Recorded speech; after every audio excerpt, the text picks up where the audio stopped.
Good evening, ladies and gentlemen. With your permission, we shall start in time and not wait for the latecomers. My name is Hafez. I'm not going to read you a full list of the other events. There are 2 sheets in the back. They have our set of events for this quarter. They're now divided into 2 different sheets.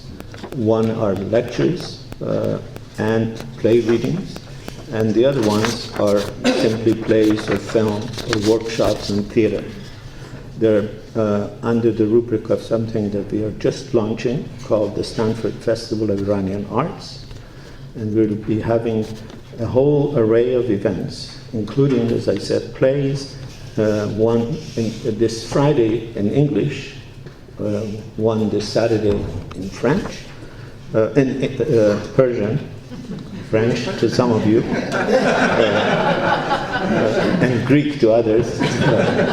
The play on Friday, we have staged this play here as a play reading, and it is a remarkable play. This time it's going to be in English, and it is being performed by 2 of Iran's most prominent actors coming from Iran. Mr. Hashemi, Afshin Hashemi, is really one of the most accomplished actors of his generation. He works in Iran and sometimes here, and he's coming here to do 2 performances, one in English on Friday, one in French on Saturday. The rest of them are listed here, and the rest of our events are also listed in this program.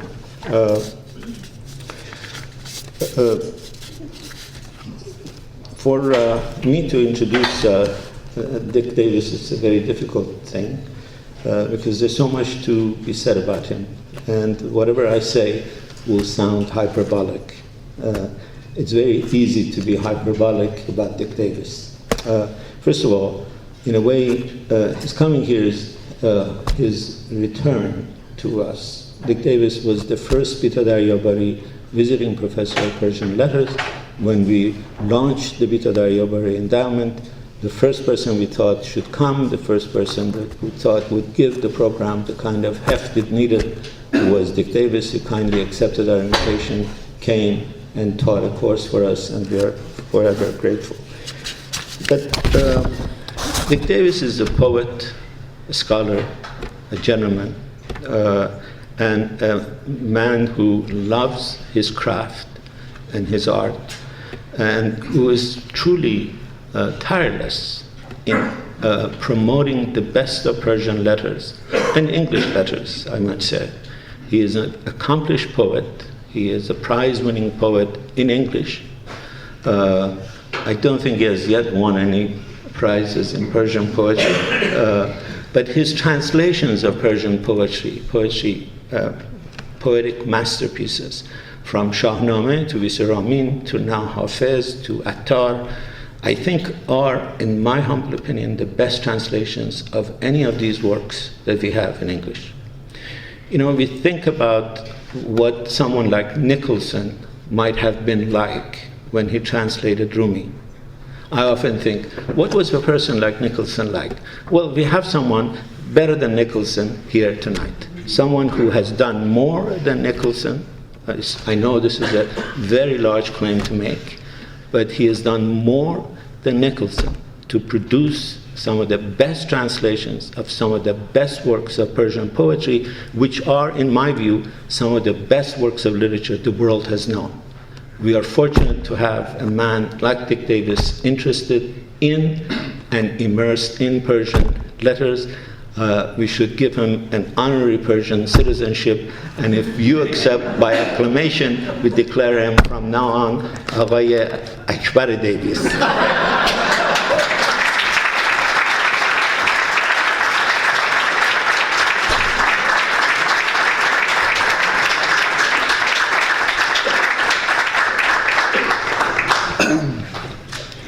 Well, I don't know how to respond to that, really.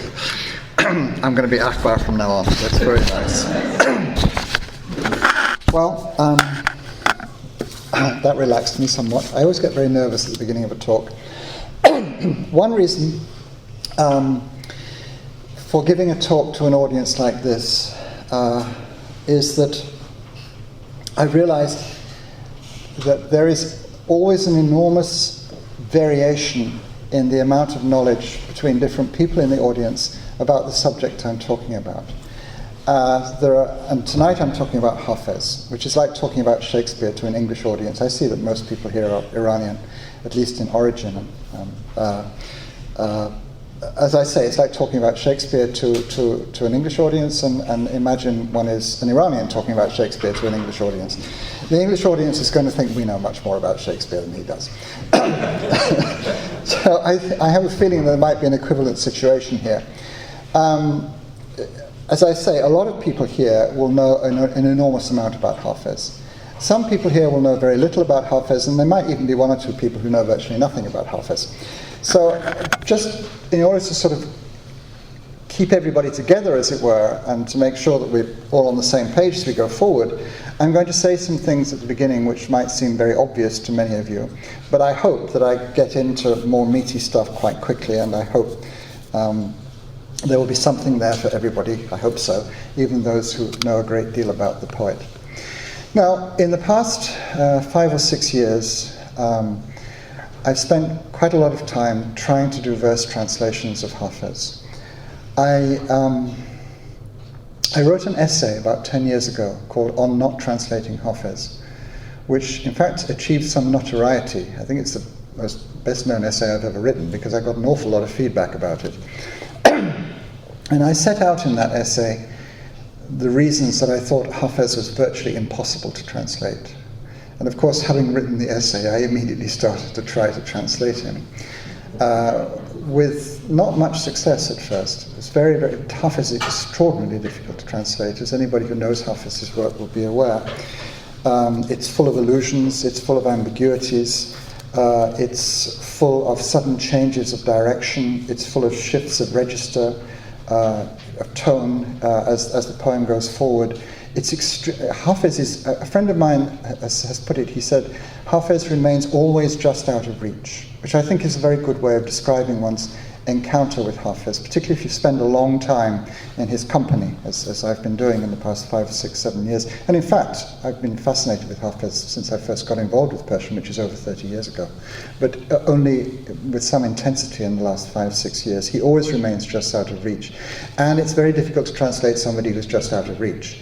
It's very difficult to bring it across. Gradually, though, I felt that the translations were getting somewhat better. Any translation of Hafez is going to be a failure because there is so much in Hafez that's going on simultaneously in many poems, and you can only bring across something. You can't bring across everything. So it's just, as Beckett says, you do your failure and then you try and fail better. So eventually I put together between 70 and 80 translations of ghazals by Hafez and a few rubaiyat as well. That's not very much of his work.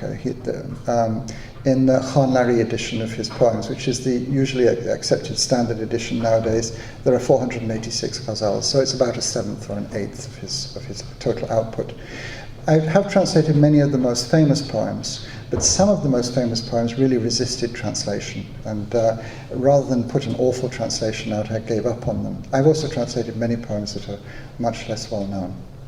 Now, in translating Hafez, or in trying to translate Hafez, I do emphasize trying to translate Hafez. In trying to translate Hafez, I found myself reading everything I could about him that I thought might be useful. There's an awful lot written about Hafez, and a lot of it, to be honest, is not of much use.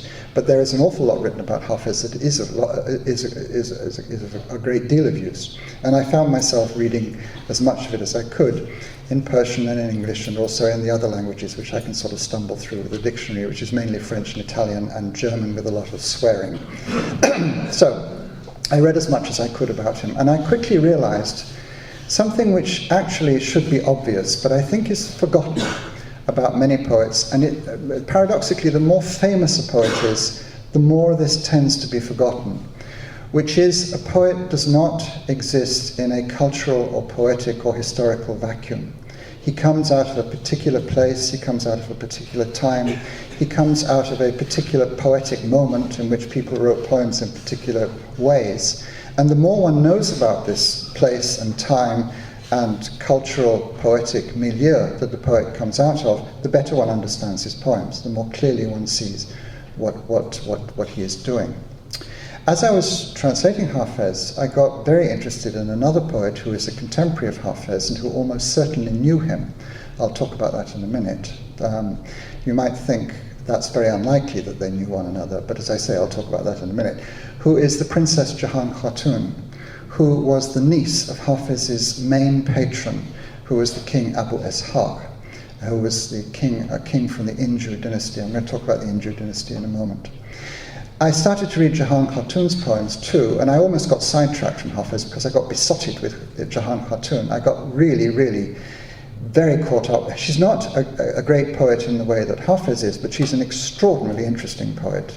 And I'm going to talk about her, I hope, at length later on, or at some length. I also, just to sort of round it out, as it were, I read another contemporary of Hafez. Jahan Khatun and Hafez are, of course, contemporaries.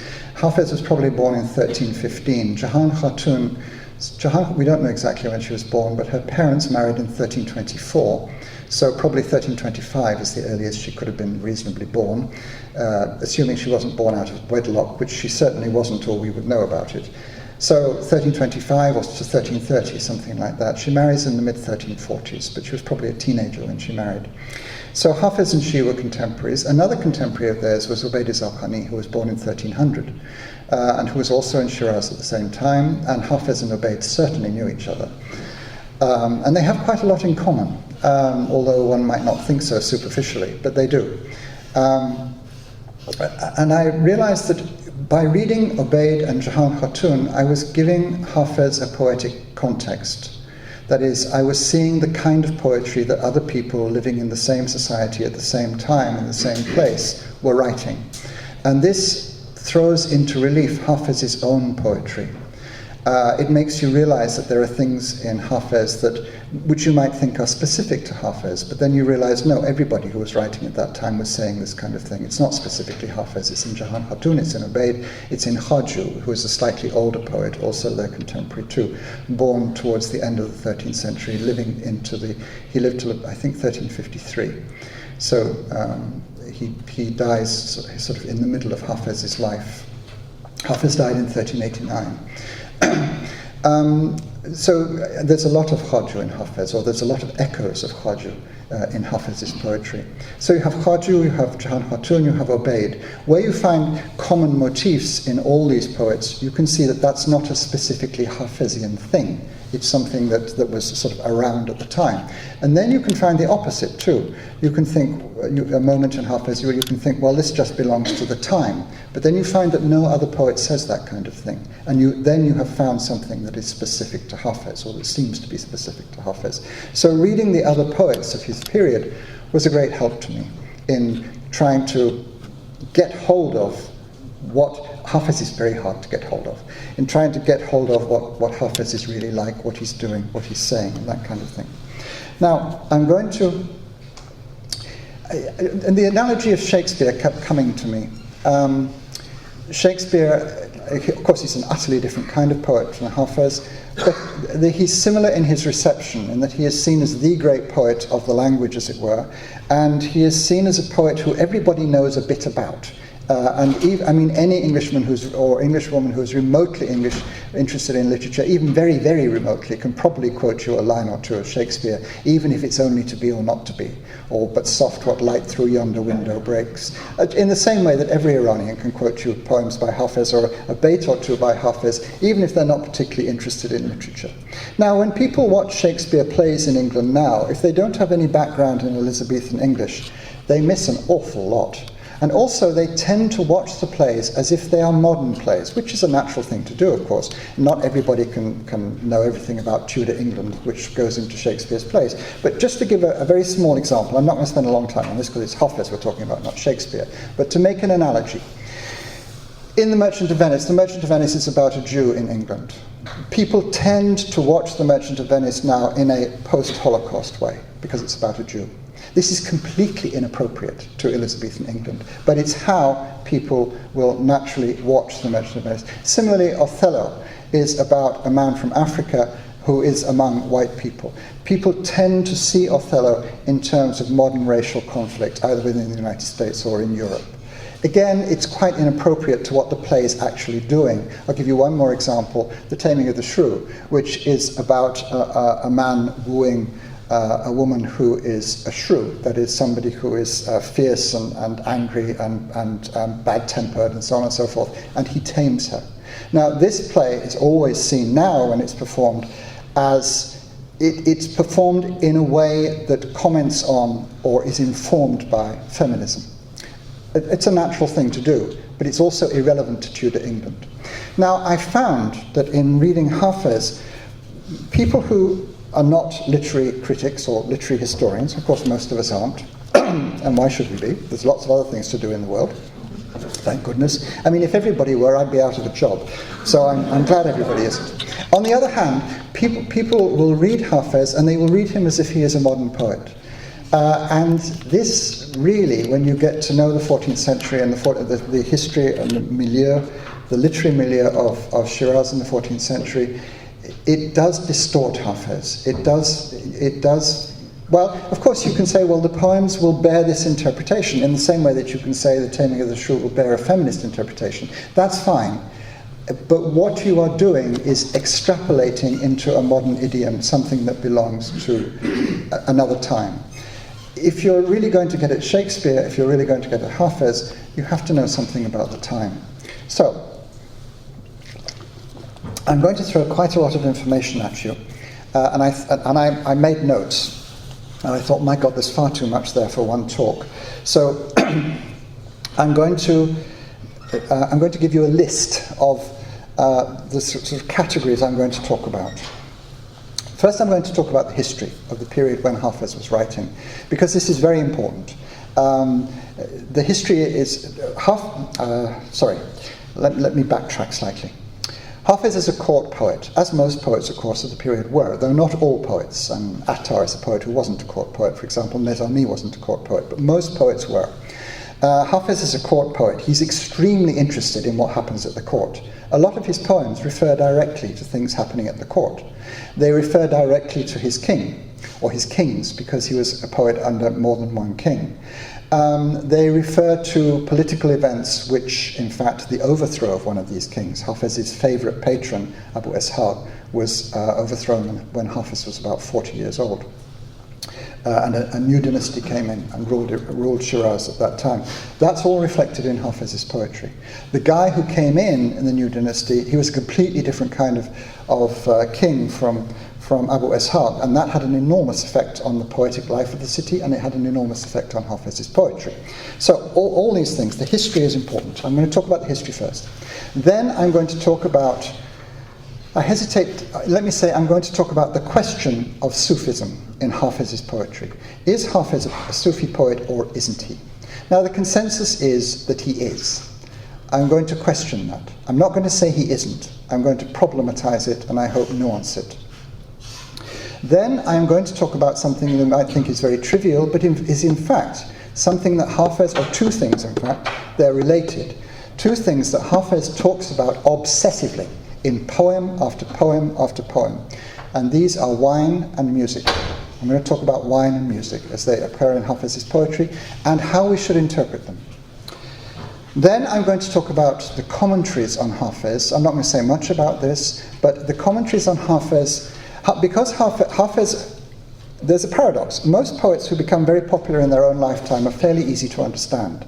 Hafez is notoriously difficult to understand, you can be reading a poem by Hafez and everything is going nicely, and then you come to a bait and you think, what the hell does that mean? And this happens to everybody, I think, who reads Hafez. It's certainly happened to me. So there are very often moments in Hafez that even somebody who's very sophisticated in Persian literature, which I'm not claiming to be at all, but even an Iranian who's grown up with Persian literature from childhood and read it and knows a great deal about it, you will come across moments in Hafez when you think, what the hell is going on here? Paradoxically, Hafez became extremely popular in his own lifetime, which is very rare for a poet who is that difficult. But I think the two are not unconnected. Because he is a poet who is obviously quite difficult to understand at times, he attracted commentaries quite quickly. And more commentaries have been written on Hafez than on any other Persian poet, including, I think, Rumi. There's an awful lot of commentaries written on Hafez from pretty well within 2 or 3 generations of Hafez's death. Now, these commentaries change enormously. The modern commentaries, the 19th century commentaries and the 20th century commentaries, are utterly different from the 15th and 16th century commentaries, quite different. And it's interesting to compare them. It shows that the view of Hafez has changed, in fact, changed quite radically. So I'm going to talk about that briefly, and then I'm going to finish by talking about something which I feel everybody will feel, well, I know all about that. But I hope I'm going to nuance it a bit, which is Hafez's takhalos, his pen name, Hafez. What does this word mean? We know what it means, but there's a but. And many of you will know what the but is, but some of you may not.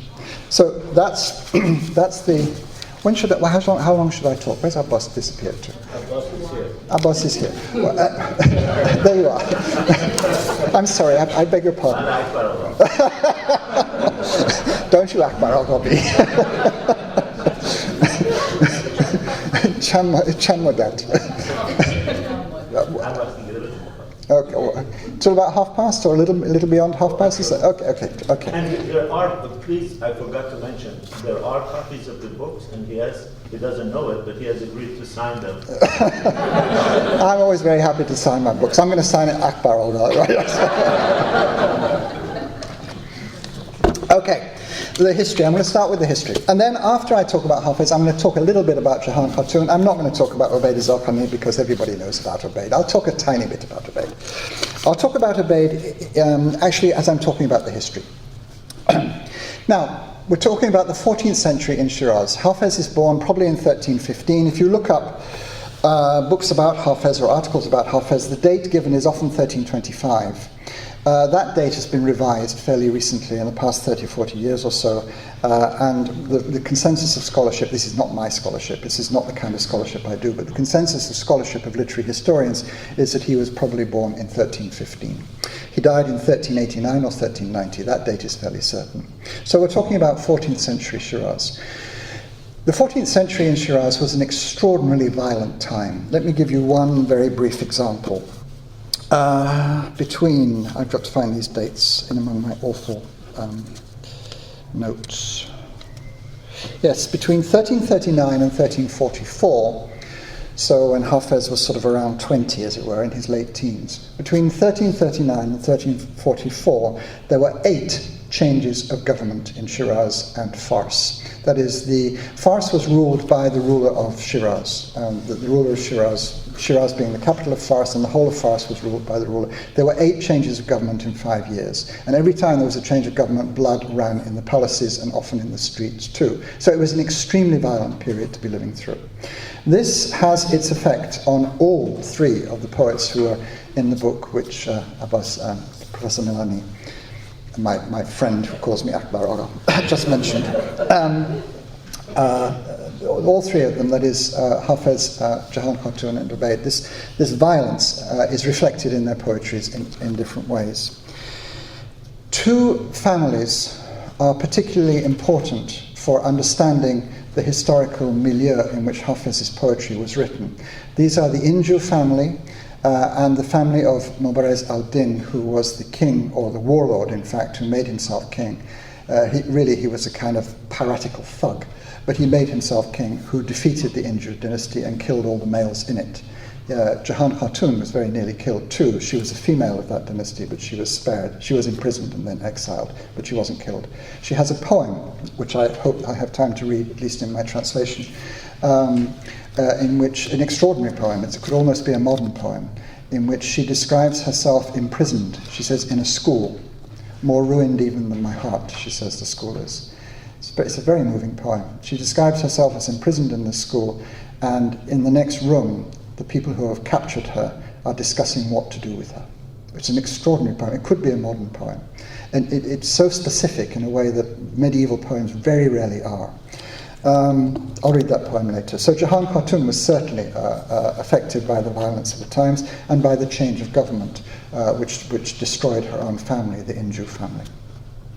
Now, the Injus, they didn't last for very long. Jahan Khatun's father, in fact, was the second Inju king, but he only lasted 4 years and he was murdered.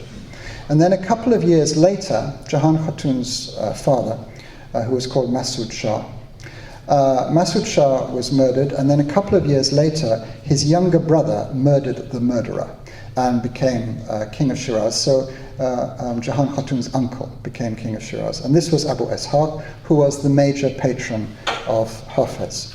Now, Abu Ishaq, we know quite a lot about Abu Ishaq. Abu Ishaq was a person who really loved a good time. He was famous for the amount of wine he drank. He was certainly somebody who was extremely fond of wine. And he was also famous for his love of music, but he was most famous for his love of poetry. And he was a great patron of poets, and he attracted some of the most famous poets of Iran to his court. Khaju was part of his court. Khaju was an old man by then, but he was part of Abu Ishaq's court. Hafez, of course, Jahan Khatun, who was his own niece, and I have a feeling she took up poetry to please him because he loved poetry. And of course he had saved her. Her father had been murdered when she was a teenager, and he kept her in the court and pampered her and cherished her and so forth. And Obaid. He had Obaid in his court, though for how long we're not sure. So he loved wine, he loved music, and he loved poetry. He was a lousy soldier, and he was a lousy strategist, unfortunately. His reign lasted for 10 years.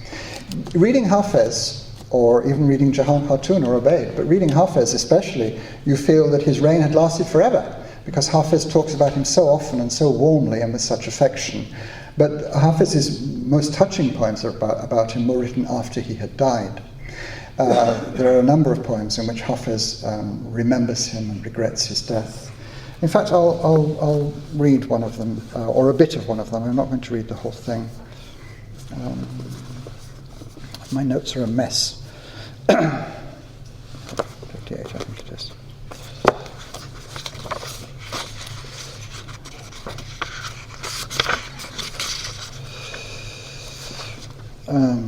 This is a poem which Hafez certainly wrote in memory of Abu Ishaq. We know that it's in memory of Abu Ishaq because he actually mentions him towards the end of the poem. So that's not a kind of surmise of critics later on. It's stated in the poem itself. For those of you who know Persian, which I think is most of you, the first line of the poem, the first mesra of the poem at least, is Yad bad anke sar kuye to'am manzel bud. I'll say it again, because my accent is terrible and you missed it. Yad bad anke sar kuye to'am manzel bud, which I translated, I once lived on the street that you lived on. What memories I once lived on the street that you lived on. Now I'm going to read a bit of my translation of the poem. This is a lament for Abu Ishaq after he had been killed by this warlord called Muzaffar al-Din. Last night, for old time's sake, I saw the place where we once drank. A cask was lying there, its lees like blood. Mud was its bung. How much I wondered, asking why the pain of parting came, but reason was a useless judge, and answers he had none. And though it's true, the turquoise seal of Abu Ishaq shone brightly, his splendid kingdom and his reign were all too quickly gone. Hafez, you've seen a strutting partridge whose cry sounds like a laugh. He's careless of the hawk's sharp claws by which he'll be undone. Now the hawk there is, the partridge is Abu Ishaq. The hawk who snatches the partridge and kills him, and the partridge is laughing. Abu Ishaq was somebody who enjoyed life.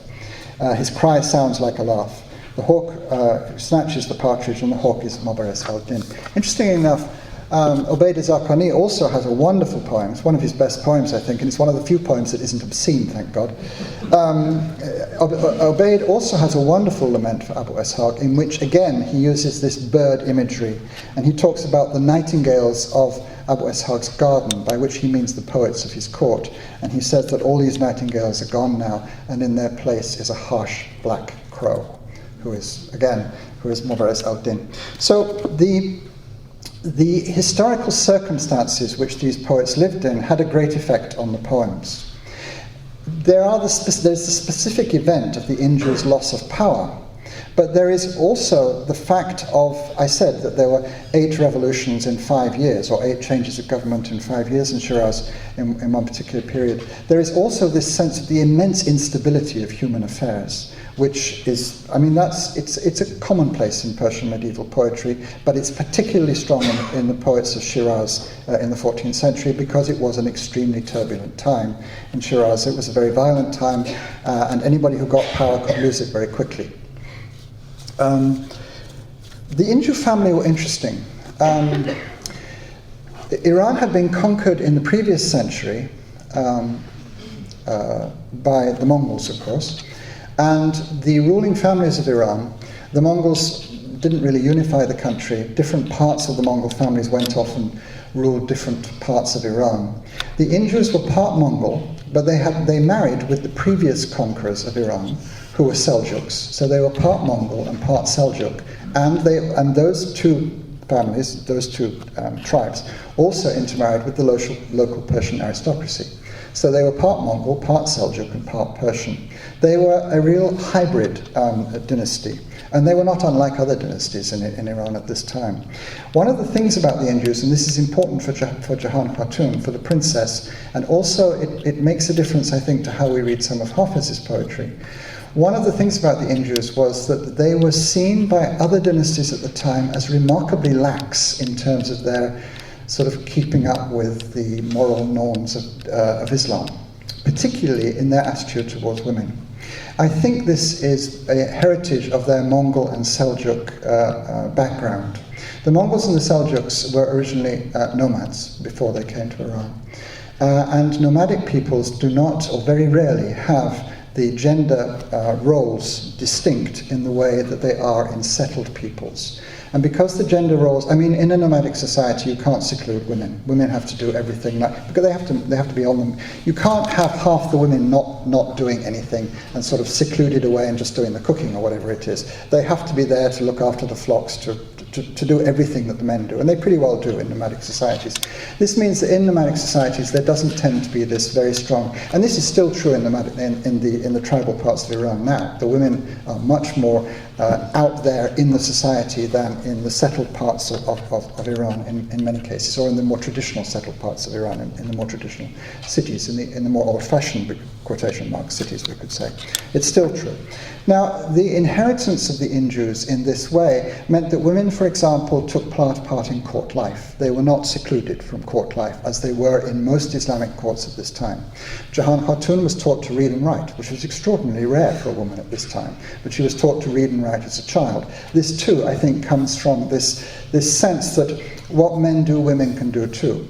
One thing that's really extraordinary to us is that there is a lot of evidence that the women of the Inju court did not go veiled, that they, in fact, went out unveiled into, not only in the court, but they went out into the city unveiled. There's one sort of bit of evidence of this, which is a kind of reverse bit of evidence, as it were, which is that I talked about all these different coups d'etat and revolutions that happened in the city. During one of these, a particular princess was escaping from the palace because it had just been taken over by an enemy. And in order to escape, she veiled herself and she ran out and she ran through the bazaar, veiled. And somebody in the bazaar thought he recognized this person under the veil, God knows how, but he thought he did, perhaps from the way she was running or whatever it was, and he snatched her veil off, and she was recognized. Now, the fact that she was recognized means that she had been in the bazaar unveiled. It obviously shows that. There's a nice end to that story. The people who recognized her, they were on her side and they saved her. So that princess survived. That's good. That wasn't Jahan Khatun, that was another princess. But, so she got away, fortunately. But that is evidence that she had gone in the bazaar unveiled. And as I say, the women of the court, the women of the Inju court, they took part in court life, and they had a much more equal role with men than was usual in most of the courts of the Islamic world, in fact, not just Iran, at this time in the 14th century. Now, the Inju king Abu Ishaq, I said he was a pleasure-loving king. He loved wine, he loved music, he loved poetry. Poetry was his great love. He was a great patron of poets. The guy who took over, Mobarez al-Din, was an absolute, total, complete royal pain in the neck. He was the most awful king. And it's easy to say he was the most awful king because everybody who wrote about him says he was the most awful king. I'll give you a couple of anecdotes about Mobarez al-Din. These are not from Hafez or Jahan Khatun. These are from the historian Mir Khand, who wrote quite a lot about Mobarez al-Din. He was said to be extremely pious, and he was said to be extremely brutal, and the two went together. And the two anecdotes, well, one of the anecdotes sort of directly illustrates that. The anecdote is that Mobarez al-Din was praying one day. He was in the middle of his prayers. And one of his henchmen brought in a couple of captives of an enemy. And Mobarez al-Din completed the section of the prayer that he was in the middle of. And he stood up and he cut their heads off, and then he went back and finished the rest of his prayers. So that was Mobarez al-Din for you. Very pious, very brutal, together. The other anecdote about him is that his son once said, this is in Mir Khan too, his son once said to him, is it true, Daddy, that you've killed over 1,000 people with your bare hands? And he said, oh no, it's not true at all, it's no more than 800. So, that's Mobarez al-Din for you. Mobarez al-Din forbade music. He forbade wine. There had been a lot of music and wine in Shiraz before Mobarez al-Din turned up. He forbade music. He forbade wine. He forbade sexual relations outside of marriage. As I say, he was a real pain in the neck. He also wanted to destroy Saadi's tomb because he thought Saadi's poems weren't Islamic enough. Saadi, of course, was the great poet of the 13th century, buried in Shiraz. And Mobarez al-Din thought that his poems were too secular, and that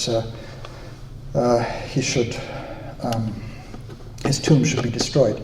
There was an echo of that after the Islamic Revolution, but I won't go into that, which was not Saadi's tomb, it was Ferdowsi's tomb, but a very similar thing happened. But anyway, but in both cases the tomb survived, thank goodness. So that's Mobarez al-Din for you. Now, Hafez has an awful lot of poems about how awful this man is. He also has an awful lot of poems about the fact that wine was forbidden. Mobarez al-Din lasted for 5 years.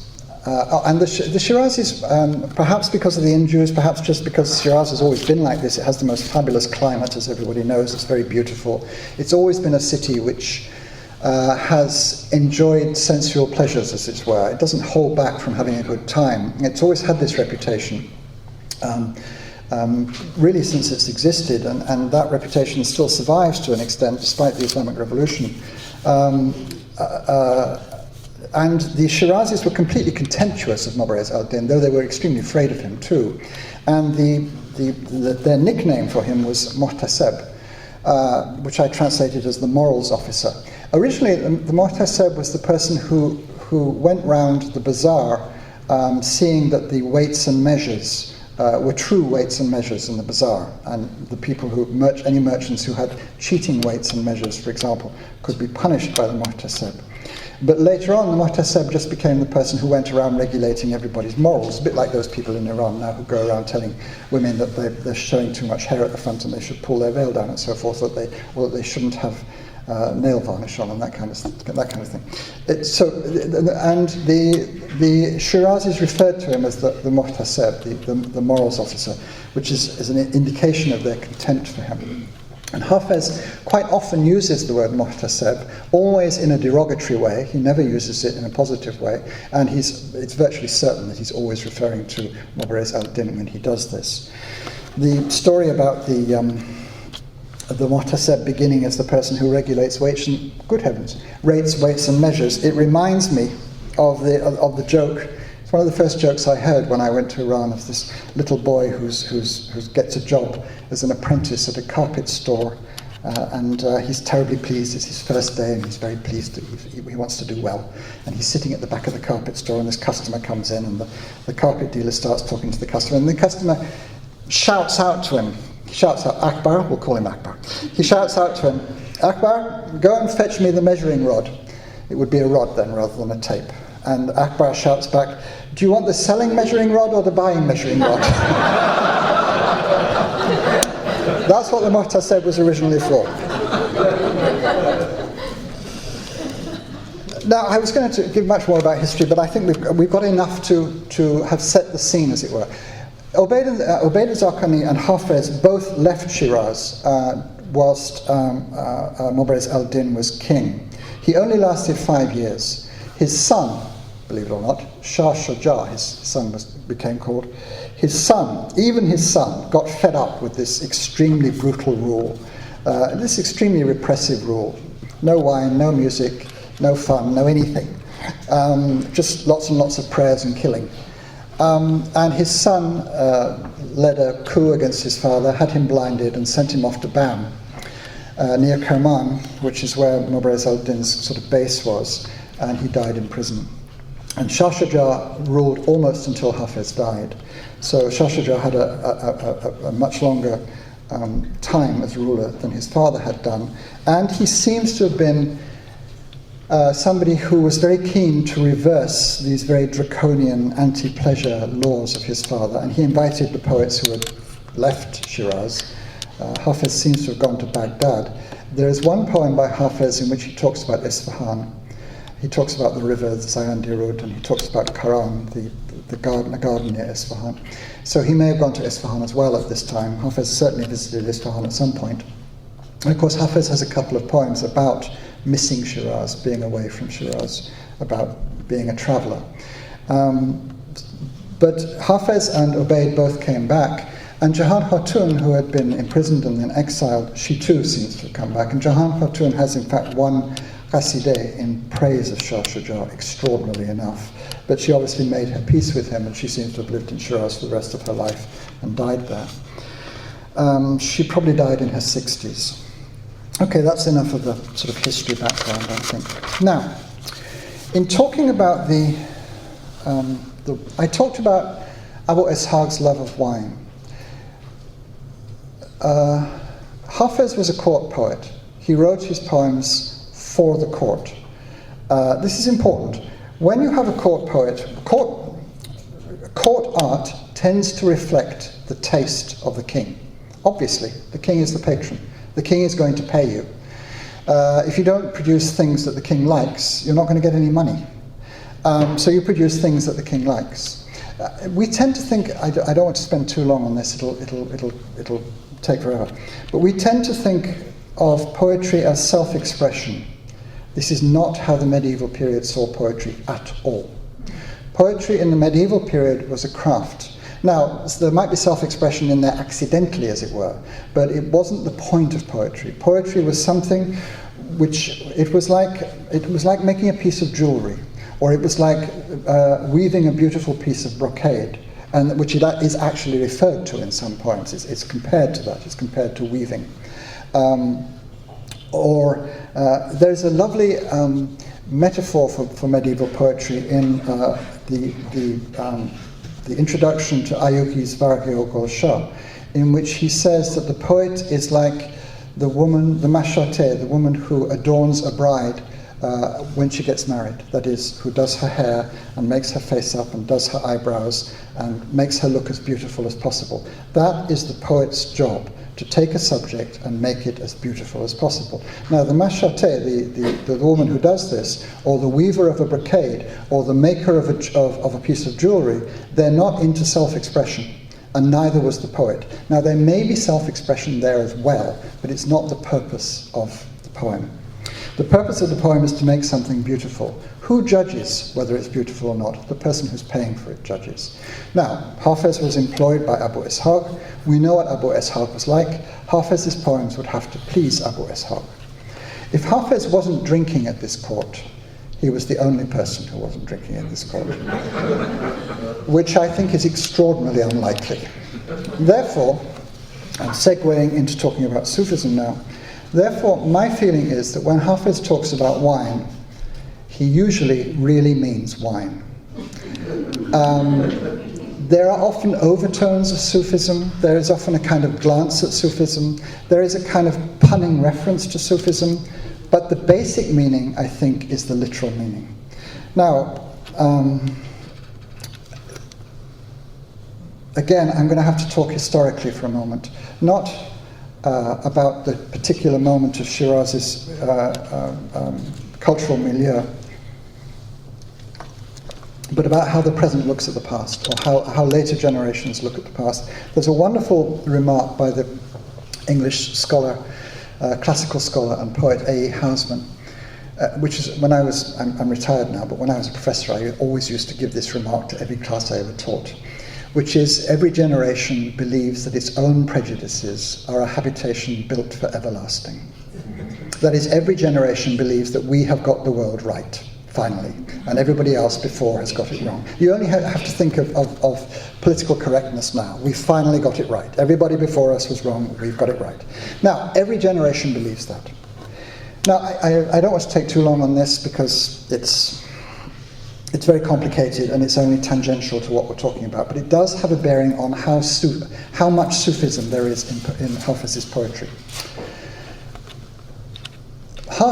It's not a coincidence, I think, that the great efflorescence of medieval Persian poetry, which goes on for a long time. I mean, it starts really in the 10th century with somebody like Rabi'eh and Rudaki, and it goes on really, I mean, the usual poet who's mentioned as the last great classical poet is Jami, who dies in 1492, a nice, easy date for Americans to remember.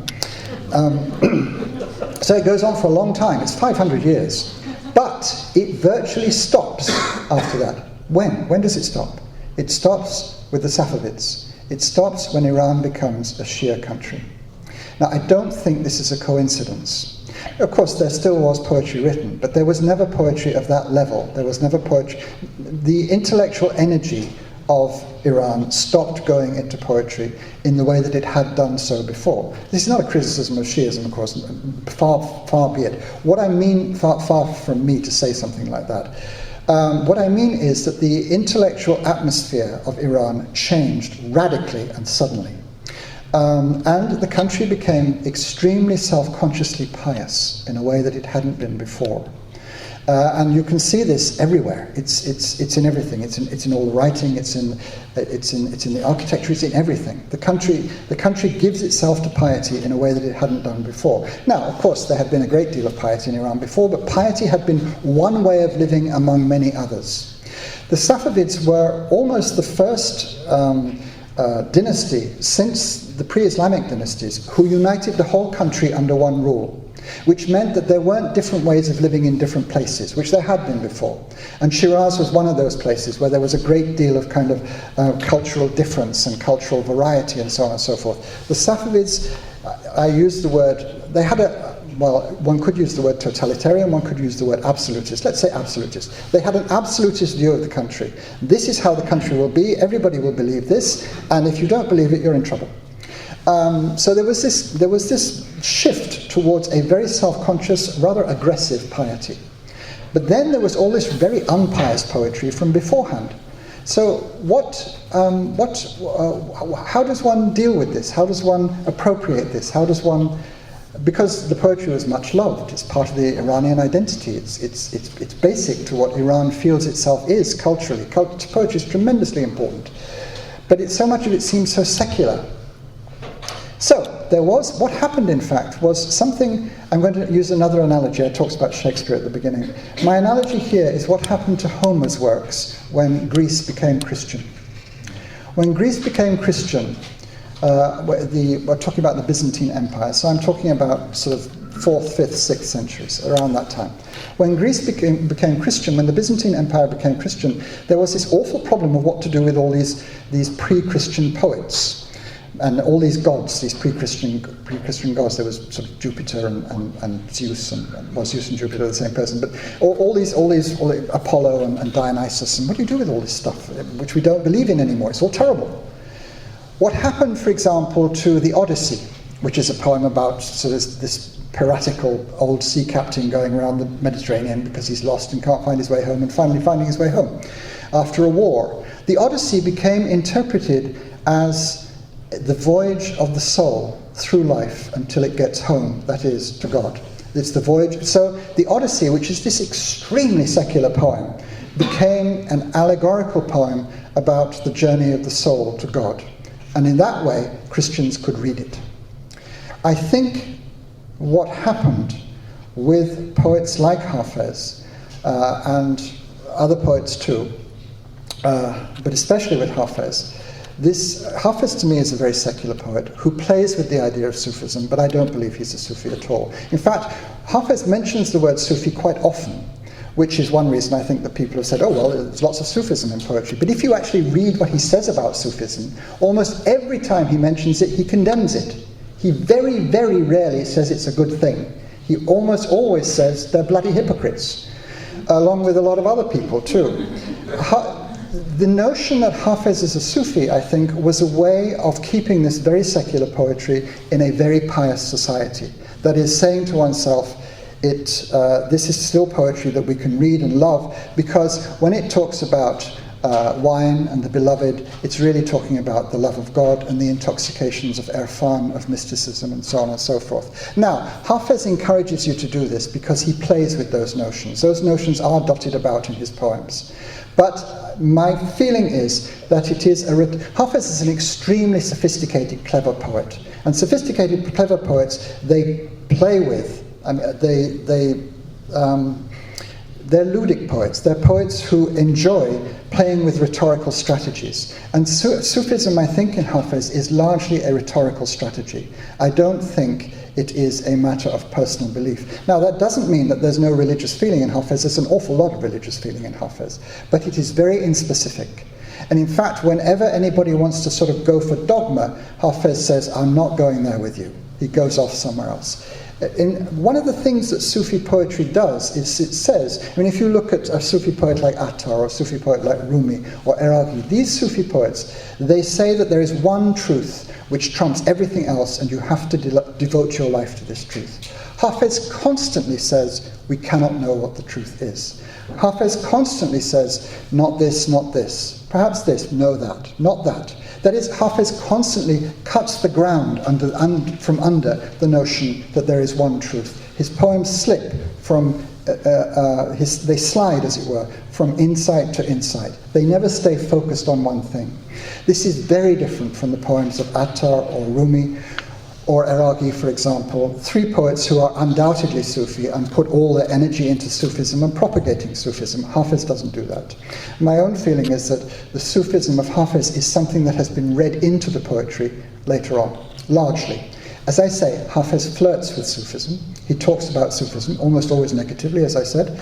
And this encourages the idea because he talks about Sufi ideas. And also he does talk about religion. He says, I am a bird from paradise who is trapped. This is a common metaphor. It's not Hafez's own metaphor. It's common in the poetry of the period. But he says, I am a bird from paradise who is trapped in my body, in the earth, etc. And I will return to God. There's a lot of religion in Hafez, but it is not religion which is tied to a specific dogma, and I don't think it was tied to a specific set of Sufi beliefs either. Though Hafez does quite often mention himself as wearing the Sufi cloak, but when he does, he always says, enough of that, I'm going to get rid of it. That is, the implication, if one can believe his poetry, using medieval poets' poems as autobiography is very tricky, but the implication in Hafez is that he had flirted with Sufism, or he had even thought of himself as a Sufi, but then he thought better of it. That then he thought, no, this is not for me. That's the feeling I get from his poems, anyway. This is supported by the commentaries. I talked about the commentaries. The earliest commentary on Hafez that we have, we know that there was a previous one, but it's disappeared. The earliest commentary we have is that by Sudi, which is, now Sudi wrote in Turkish, which I can't read. I've read the Persian translation of it. It's very long, it's 4 volumes in the Persian translation. And Sudi wrote in Turkish for a Turkish audience. Because he's writing for a Turkish audience, that is, he's writing for an audience which has learnt Persian, that is, not for an audience that has sort of imbibed Persian and grown up with it, with its mother's milk, as it were, but an audience for whom Persian is an accomplishment, that is, something you learn like you learn French in school or something like that, or like I learned Persian. Because he's writing for such an audience, he explains absolutely everything. I mean, he explains every word, he explains every grammatical movement, he explains every metaphor, and Sudi almost never mentions Sufism. Almost never, just occasionally. When he does, it's always justified by very obvious vocabulary within the poem. If Hafez talks about angels, for example, or if Hafez talks about heaven, which he does in some poems, Sudi will then give a sort of Sufi tinge to his interpretation. But mostly there's very little Sufism at all in Sudi. Now, Sudi is the earliest commentator and the closest to Hafez's time. If we're taking Sudi's word for it, obviously in that period, Sudi's dates are very vague. Every place that Sudi's mentioned, when it gives dates, they give different dates. It's very hard to find out exactly when Sudi lived, but he seems to have lived at the beginning of the 16th century, perhaps the end of the 15th. But it seems that at that time, Hafez's poems were not interpreted mystically at all. This mystical interpretation. Now, as you read commentaries that get closer and closer to now, they become more and more and more mystical, and they insist on more and more of the poems being seen as Sufi allegories rather than as what they appear to be about, which is wine and the love of human beings and so forth. That is, the Sufism is something which is read into the poems by later generations. I'm going to finish by talking about the word Hafez. I think everybody, well, I'm going to finish talking about Hafez, then I'll talk very briefly about Jahan Khatun, just because I like her so much and I don't want to leave her out. The word Hafez, if you ask anybody who knows anything at all about Hafez what the word Hafez means, he will tell you it means a person who has memorized the Quran. By extension, it means a person who recites the Quran. And of course, this is a meaning of the word Hafez. But it is not the only meaning of the word Hafez, and it was not the main meaning, it was not the chief meaning, it was not the meaning that would spring to mind of a person in the 14th century. It was a secondary meaning. The chief meaning of the word Hafez in the 14th century, and this is where historical knowledge really does change how you read a poet. The chief meaning of the word Hafez in the 14th century, that those of you who don't know this are going to be profoundly shocked, was a singer. A motreb, in fact. The chief meaning of the word Hafez was a singer. The Iranian scholar Homa Natev has written a wonderful book called Khonyaqari Meyo Shadi Dar Sher Hafez. It's a very good book. And she lists, I think it's 16, it might be 15 or 17, but it's around 16. She lists 15 or 16 musicians who lived in Hafez's time or slightly later than Hafez, who used the word Hafez as in their performing name, as a kind of advertisement that they were a good singer. That is, a Hafez was somebody who was a good singer. Now, if you take that knowledge and you look at Hafez's poems, Hafez is besotted with music. He talks about music the whole time, in poem after poem. He mentions, I counted them, he mentions 14 different musical instruments. He uses a number of very technical musical terms. He obviously knew music very well. He uses the word parade, for example. Now, parade, obviously it means a veil, we know that, or a curtain, but it also refers to a particular moment I forgot the name of the Persian word, but it refers to a moment when you sort of change direction within the tune. I've forgotten what the modern Persian word is. Hafez puns on the word parade in that sense a number of times. Hafez loves music. It's clear that he loves music. Sudi, I'm going back to Sudi, the first commentator whose work we have, Sudi says at one point that Hafez was famous for the sweetness of his singing voice. Now, this could be the sweetness of the way that he recited the Quran, but Sudi doesn't say that. He says the sweetness of his singing voice. I feel that the word that... Now, this utterly changes how we see Hafez. I think one of the reasons that people have been very reluctant to read Hafez literally is the word Hafez, because they say Hafez means a person who recites the Quran. A person who recites the Quran does not drink wine and write poems to pretty boys. Does he? No, of course he doesn't. But a singer, that's exactly the kind of thing that singers did. Now, I'm not saying that the word Hafez in Hafez's name only means that. In fact, I think the opposite. I don't think that at all. As I said, Hafez often talks about religion. He often talks about wanting to know what is behind the veil, wanting to know what things mean. He talks about that the whole time. He also says he doesn't know. So people who sort of see Hafez as this all-wise seer, well, Hafez isn't saying that. Hafez is saying, I don't know. he often says that he will be forgiven by God, despite the way people condemn him for his lifestyle. And he says, people condemn me for my lifestyle, which suggests that he didn't have a terribly respectable lifestyle. But he says that God will forgive me anyway. He seems to feel assured of God's forgiveness. His religion is a very kind, compassionate, benevolent one, much more so than Rumi, who can be very harsh to people he thinks are going on the wrong path.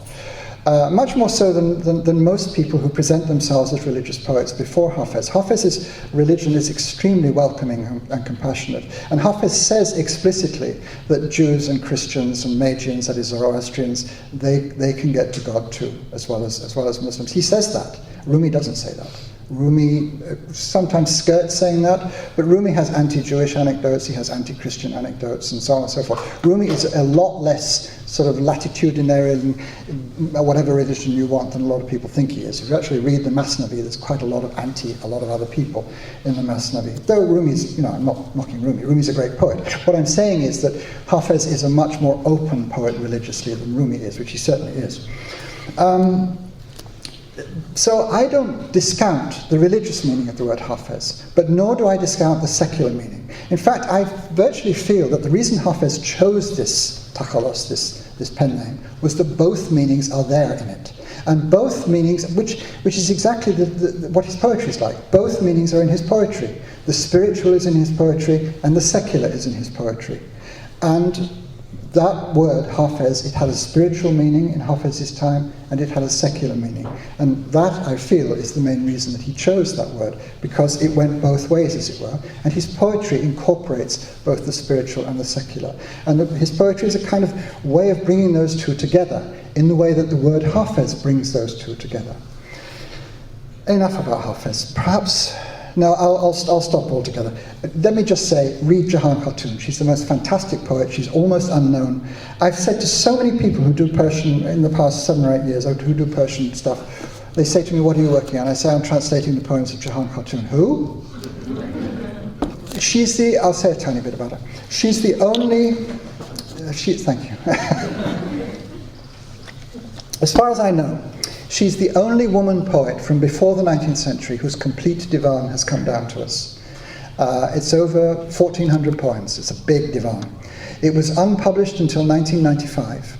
It was published in Tehran in 1995. It's very well edited, and it has a fabulous introduction. And I'm forgetting the name of the person who wrote the introduction, but I can tell you from here. It's in my acknowledgements, it's in here somewhere. It's edited by 2 people, one of them significantly enough is a woman, Purandok Kashanirad and Kamil Ahmadinejad. Not Ahmadinejad, Ahmadinejad.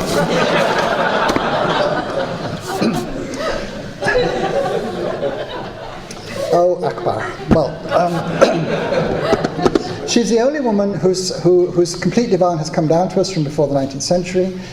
She has a wonderful...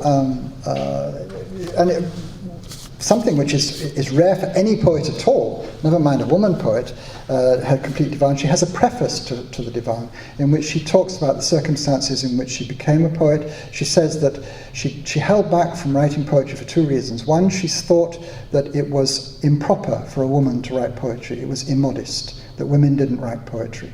And then she said, I found these Arab woman poets and some Persian woman poets too. And I thought, well, if them, why not me? So that's one reason. She held back, and then she found these poets, and she was inspired by her predecessors, these women poets who went before her. The other was that she's very, very modest about her poetry. She says, there's a lovely bait that she puts. I haven't got it in my book, so I'm going to have to paraphrase it from memory. She says, those who are great-minded, they don't criticize those who are small and insignificant. So she's saying to her readers, be magnanimous, be generous, be big-minded, and don't criticize me for my faults. But in fact, she doesn't have to do that. Her poems are very beautiful. Her poems, they're mainly love poems, but she has some fabulous political poems too. The poem I mentioned, I'm going to read you that poem, at least in my English translation.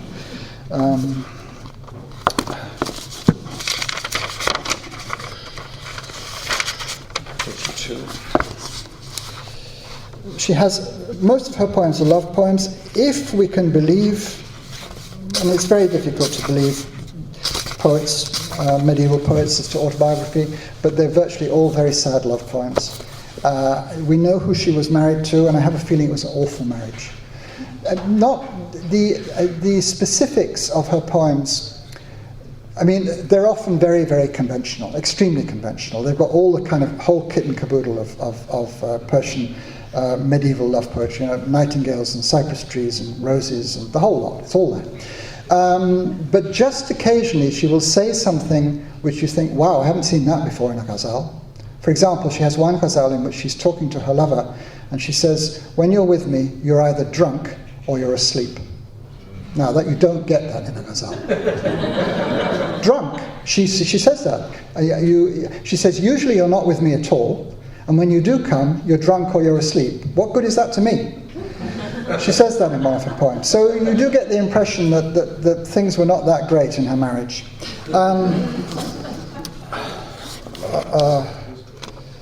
Okay, the poem I mentioned about the school, here it is in my translation. Here in the corner of a ruined school, more ruined even than my heart, I wait, while men declare that there's no goodness in me. I sit alone and brood upon my fate, and hear their words like salt rubbed in my wounds, and tell myself I must accept my state. I don't want wealth, and I don't envy them the ostentatious splendor of the great. What do they want from me, though, since I've nothing, now that I'm destitute and desolate? That poem is obviously written after her family fell from power and she had been captured and they were deciding what to do with her. But she can have very jolly poems too. She has a wonderful poem in which she says, Mobarez al-Din, you screwed me, I'm going to screw you. I won't read you that poem. You buy the book, it's in the book. She has this is the last thing I'm going to read. She has a wonderful poem about Sufism. This is her take on Sufism. It's a do baiti, so it's very short. I swore I'd never look at him again. I'd be a Sufi, deaf to sin's temptations. I saw my nature wouldn't stand for it. From now on, I renounce renunciations. Okay, thanks.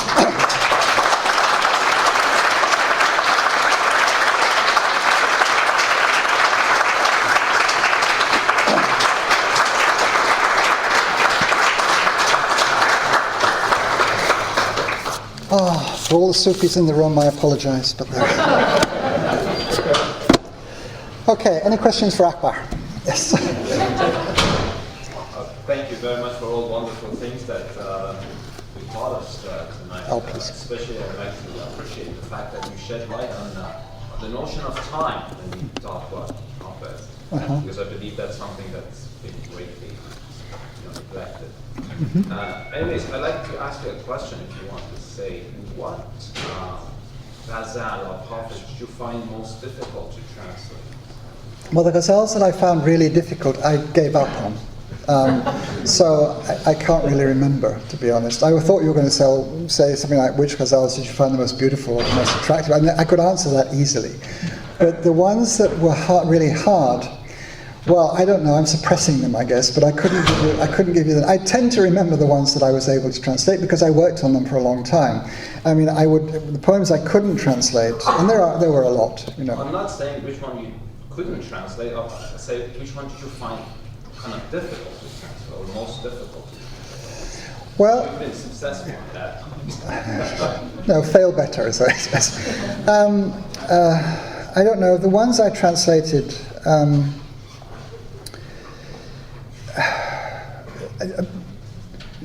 I worked in conjunction with my publisher, Mage Publishers, Mohammed Batmangalich, who owns Mage Publishers, and it was he who said to me, Dick, you must translate Hafez, and I kept saying, Mohammed, it's impossible, I'm not going to translate Hafez, don't ask me again. And he kept pushing me until I started.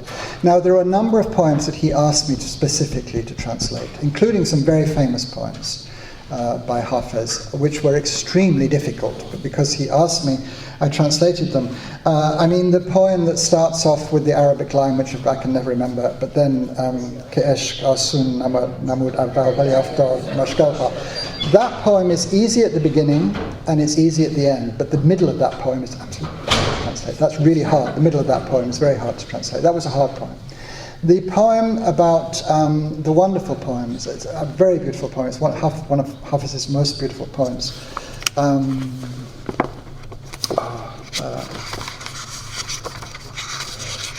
I won't take long, I'll find it. 42.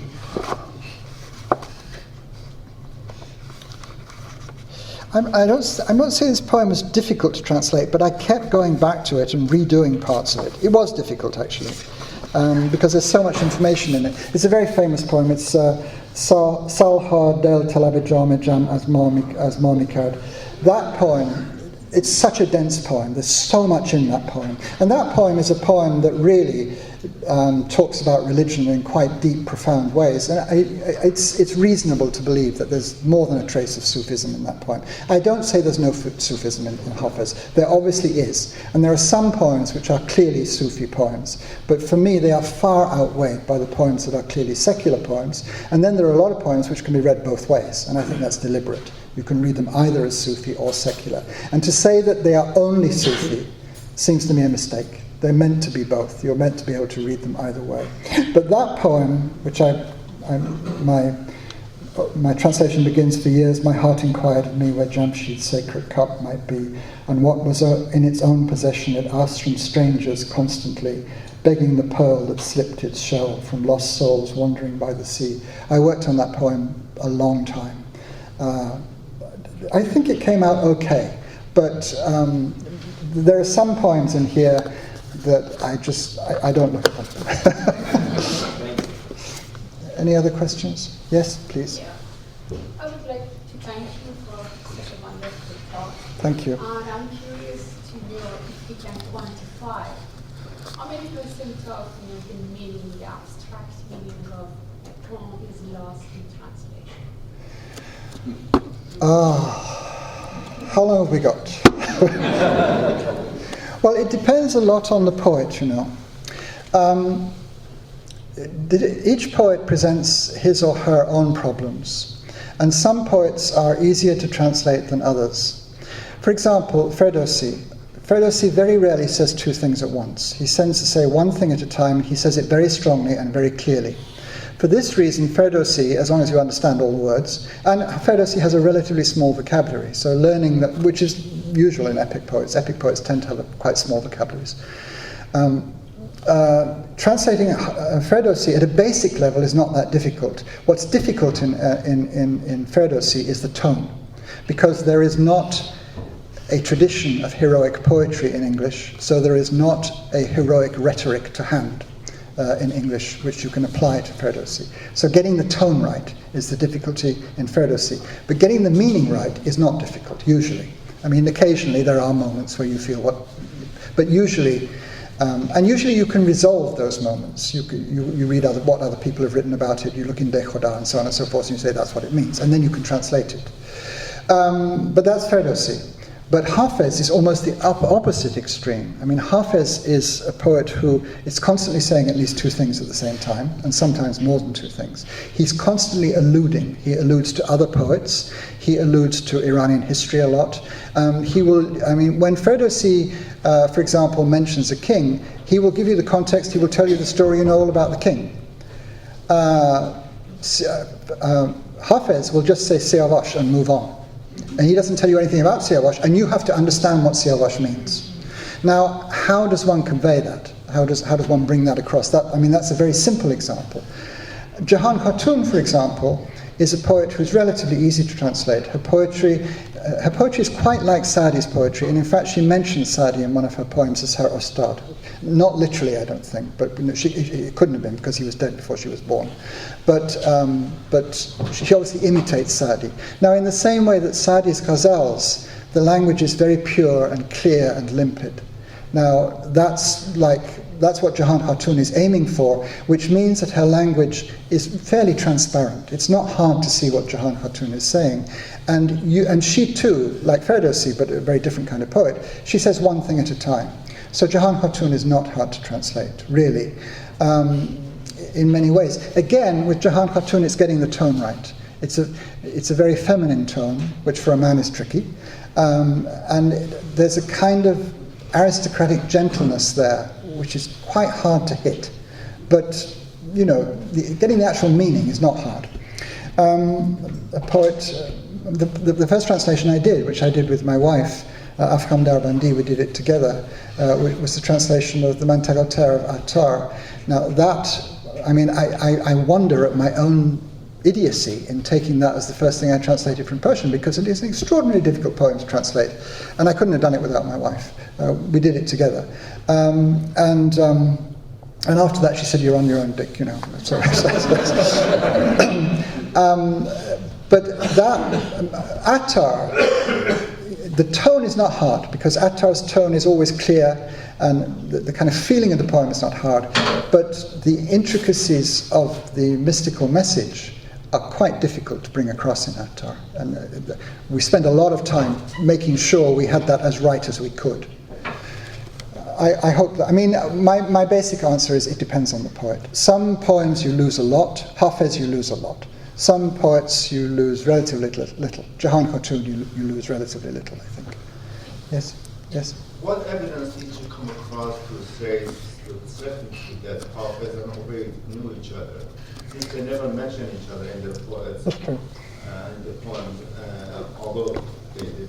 Well, the evidence is circumstantial. They were both in Shiraz at the same time. They were both poets at the court of Abu Ishaq. We tend to think of, perhaps when we think of Shiraz, we think of modern Shiraz, which is a big city. Shiraz was a very small city in the 14th century. It was about 60,000 people. 60,000 people. It's very small, about the size of Palo Alto, even smaller, in fact. I don't know what the size of Palo Alto is, but it feels a small place.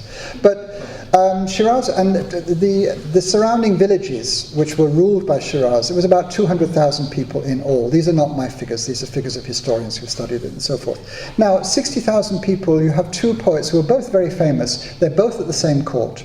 We know that we can sort of triangulate it a bit, which is that we know that Obaid knew about Jahan Khatun and probably knew her personally because he has two poems about her, both of which are obscene. And that is interesting about the Injus. I mean, he wrote these obscene poems about their princess, and nothing happened to him, which is extraordinary. I mean, you can imagine another princess saying, I want his head on a plate. But, I mean, it suggests this very tolerant, easygoing family. Everything about the Injus suggests that they were great people. It's just that they were lousy rulers, and, you know, they were no good at soldiering either, so they didn't last long. But it was fun to be at the court. So, Obaid and Jahan, they certainly knew of each other. We know that Jahan knew Hafez's poems because she quotes one of his poems directly, and she often alludes to moments in Hafez's poems, often. So, the evidence is circumstantial, but I feel certain that they must have known each other. Two famous poets employed by the same person at the same court. And although Obaid and Hafez are very different, there's a lot of similarity too. I mean, there's a lot of rendi in Obaid as well as in Hafez. I can imagine those two getting drunk together and having a very nice time. Yes?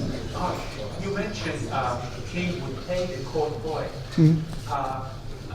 Did Obaid make money? Did he pay Obaid for this kind of poetry?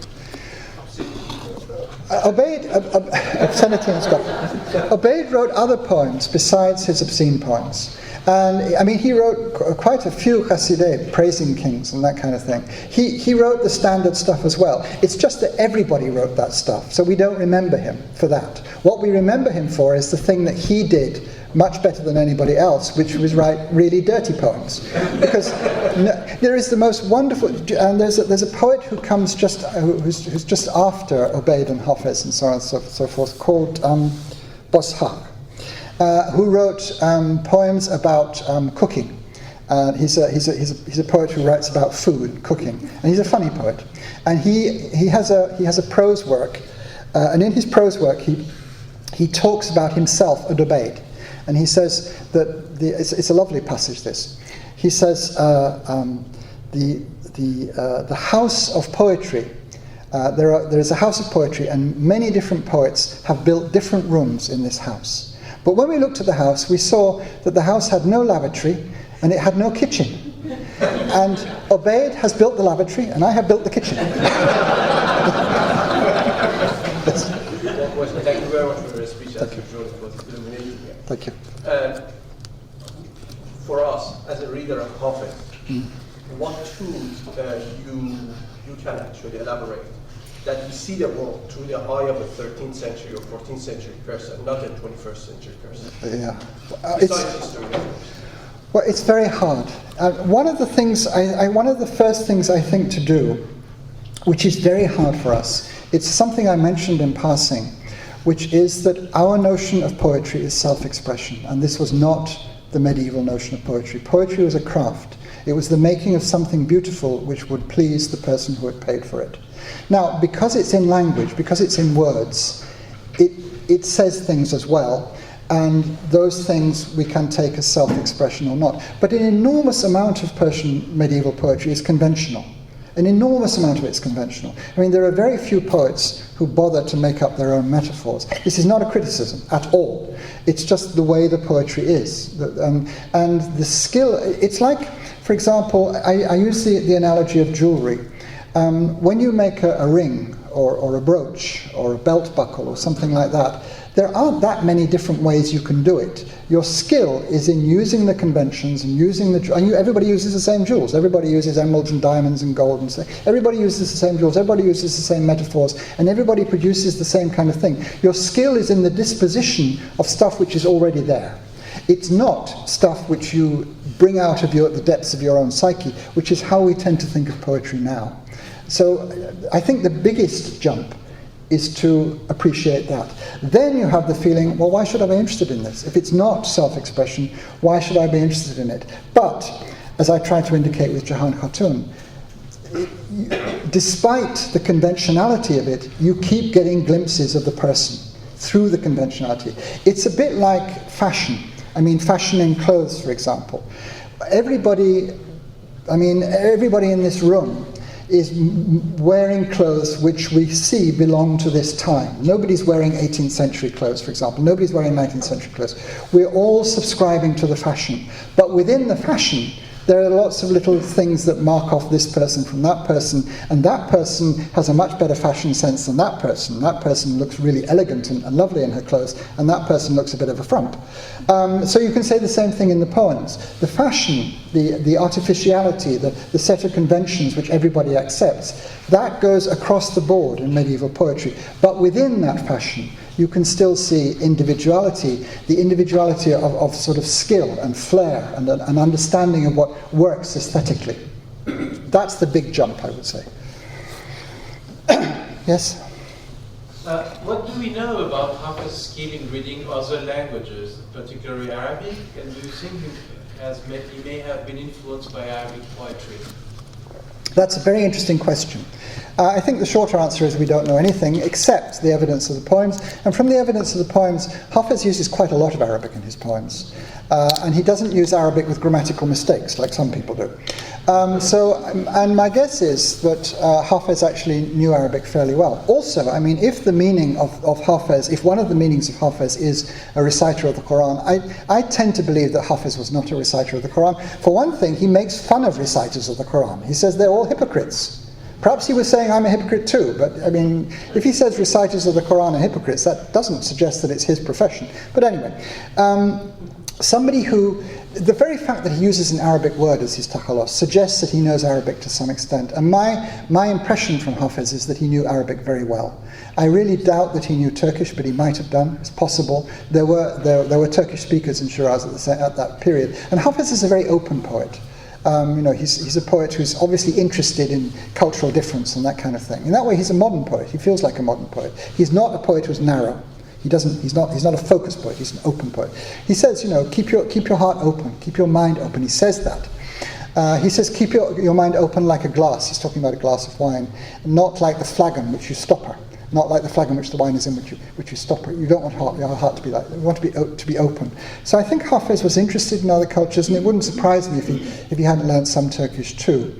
But I would think that would be the extent of his knowledge of languages. So my answer is, his poetry suggests that he knew Arabic very well. Perhaps he knew Turkish too. That's it. Yes. Hafez actually has a poem.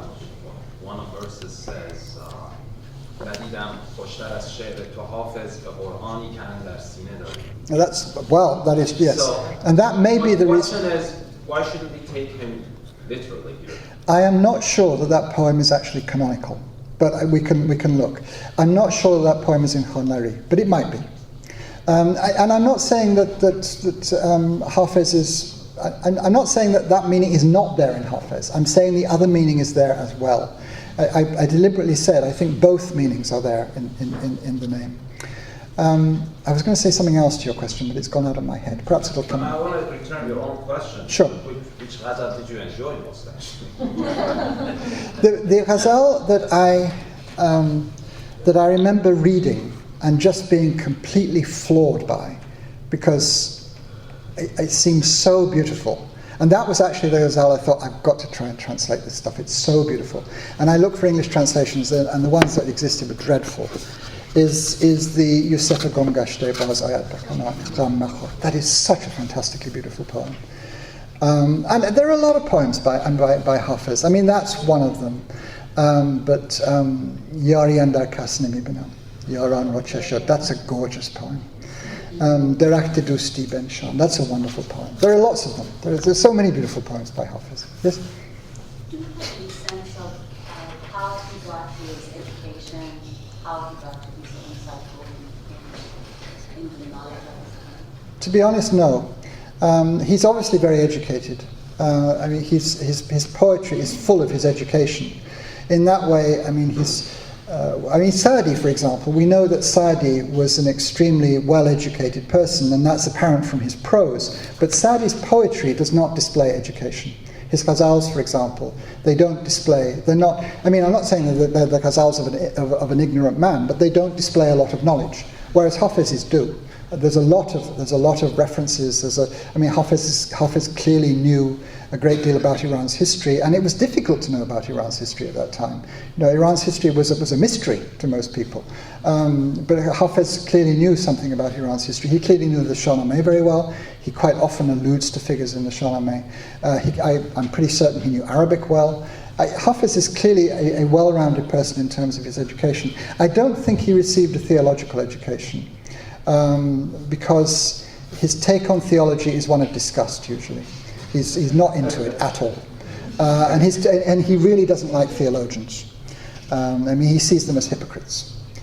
Hypocrisy is the great sin in Hafez, pretending to be what you aren't. He's always going back to that, saying how awful it is.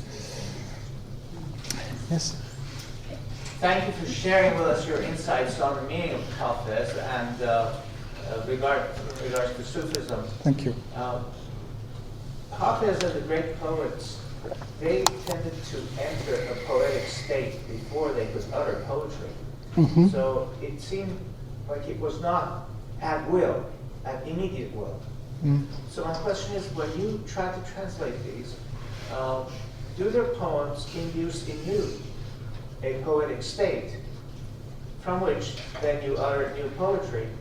Or do you do it more consciously by trying to just translate word for word and then getting the meter and the rhyme correct and doing iterations? That's an interesting question. I have talked about this in another context to a different kind of audience, and I'll try and reproduce what I said there. When one writes one's own poems, and as Professor Milani said, I've written poems since I was a teenager, and I'm nearly 70 now, so it's a long time. Too long. When one writes one's own poems and when one does translations, there are two elements, both of which are present, but they're present in different proportions, I think. One is the element which is just, it's a little what you say about going into that state. It's the element which we might call inspiration. It's the element of something comes to you, it's given, and then you work on that. So there is that element which cannot be forced, and you can't decide you're going to have it. And when it comes, you're grateful, and you take it from there, as it were. So there is that element, that which is given to you, which comes from the unconscious, probably. But then there is another element, which is that you work on the inspiration, you work on what you have been given, and you make it as beautiful as you can. I mean, that description I gave of the craft of poetry in the Middle Ages, it's something that I myself still believe in. I think that poetry is a craft as well as an expression. It's both. So the craft is there. In one's own poetry, the inspiration is absolutely crucial, and the craft is secondary. In translation, the craft has to be primary, because the inspiration is somebody else's. It's not yours. Nevertheless, when you're working on the poem, and this doesn't always happen, but it happens with the most successful translations in my own experience, something very similar to that going into the unconscious happens. You suddenly see how to do something, and you don't see how you arrived at seeing it. It happens sort of without your working towards it. It just happens. Now, in most moments in a translation, it's work. But the most successful translations that I've done, the ones I feel most, quotation marks, happy with, the ones that are the best of the failures, they're the ones where something takes over which you have not consciously willed. And that does, the poet, I mean, Professor Milani mentioned I've translated Gorgani's Visorami, which is not a particularly popular poem, but it's a poem I completely fell in love with when I read it. It's a great poem. I think it's one of the great poems of the world. I really do. It's a fantastic poem. And a very underestimated poem. I think it's very underestimated in Iran because it's seen as immoral, but the actual poem is just wonderful, and the language is so beautiful. When I was translating Bis and Ramin, I really felt what you're talking about. I really went into that state quite often because I was so taken by this poem. It seemed so beautiful. And it happened occasionally with Hafez, but not as often as I wished it would. In that spectrum, follow-up, in that spectrum which you just mentioned, from inspirational to crafty, Yes. Where would you approximately place Fitzgerald, Warner Brothers, and Arnold Nicholson? Oh, you're asking me to be rude about my peers. I mean, I have the greatest respect for Fitzgerald. A lot of people say Fitzgerald is that he didn't really know Persian very well, that he's not a very faithful translator. In fact, we know that Fitzgerald's teacher was a man called Cowell. And Cowell went off to India, and his parting present to Fitzgerald was this manuscript, which he had copied. It wasn't an old manuscript. He copied it from a manuscript in Oxford, in the Bodleian, of the Poems of Khayyam. This was his parting present to Fitzgerald, and Fitzgerald then worked on this. And in fact, Fitzgerald was in love with Cowell. Fitzgerald was gay. I don't think Cowell ever realized that. But Cowell went off to India, and to stay in touch with Cowell, Fitzgerald would send him letters about the translation. And those letters still exist. And it's clear from those letters that Fitzgerald's Persian was actually pretty good. And that when he changed things in the Persian, he knew what he was doing. It wasn't he did it because he didn't understand it. He knew what he was doing. But Fitzgerald's Persian was pretty good. I think Fitzgerald is fabulous. You know, I mean, there is no translation from Persian into English which gets the tone, the feeling, the sense of what the poems are like in the way that Fitzgerald does. I mean, and Fitzgerald, for me, was my introduction to Persian poetry. I mean, when I was a teenager, I read Fitzgerald, and I just thought, this is fantastic. I learnt it off by heart. I think I still know a lot of it by heart. I just loved it. And it was one of the things that pushed me towards Persian. So I have the greatest respect for Fitzgerald, and there is a great deal of inspiration in Fitzgerald. A great deal of inspiration. The Warner Brothers, it's all craft. There's very little inspiration at all, though it's craft which I respect. I mean, it's very decently well done, and I'm not knocking it at all. I mean, it's a very workmanlike, honest, good translation, given their own talent, which, to be honest, is not that great. But I'm not knocking it. It's a good translation. Nicholson is a scholar, really. He's not a literary person, and Nicholson was really. I mean, Nicholson's translation of the Masnavi. What Nicholson was really interested in doing was establishing the text of the Masnavi in Persian. and then he did his translation from the text that he had established.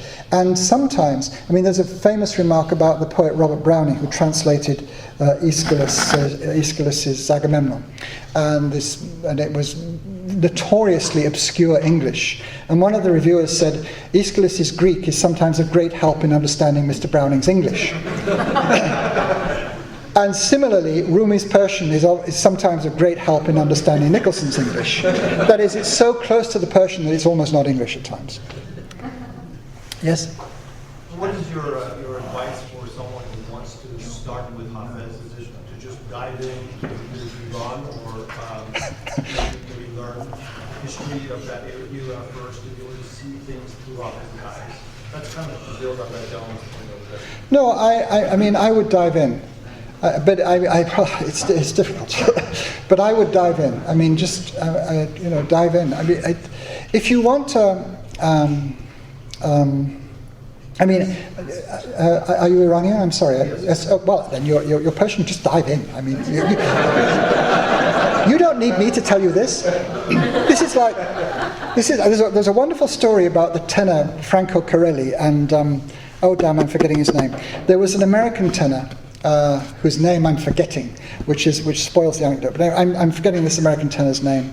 And this American tenor was Jewish, and he'd been a cantor when he was a young man, and he became. Does anybody know who I'm talking about? Anyway, this American tenor. Sorry? Jonas Kaufman? No. He's German and he's alive. This is we're talking on topic. No, this is an American tenor who's long dead. And I saw him, and I'm forgetting his name. It's awful. Anyway, he was famous for singing Puccini. And when he was a quite old man, Franco Corelli, who was this great Italian tenor, fabulous Italian tenor, very handsome and a wonderful voice. Franco Corelli was invited to the Metropolitan Opera to sing in La Bohème, in Puccini's La Bohème. And he came, and this American tenor, whose name I can't remember, was there, and this is you, an Iranian, asking me about Hafez. And this Franco Corelli said to him, oh, Mr. whatever his name is, which I can't remember, he said, oh, please give me some tips on how to sing Puccini. And this guy said, me tell you how to sing Puccini? For God's sake, you're Italian, you can sing Puccini. He said, no, you sing Puccini so beautifully. Please tell me, how do you sing Puccini? And he thought for a bit, and he said, well, first you have to be Jewish.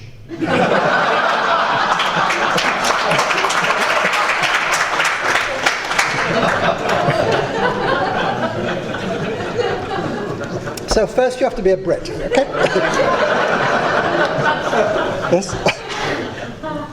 You mentioned that with the Hafez travel to Baghdad or some other places. Yes. What I remember hearing or listening to our Dr. Mahjoub, who's a wonderful critic. He was actually Hafez was very reluctant to travel, and he was actually very. So what evidence do you have that he was in Baghdad?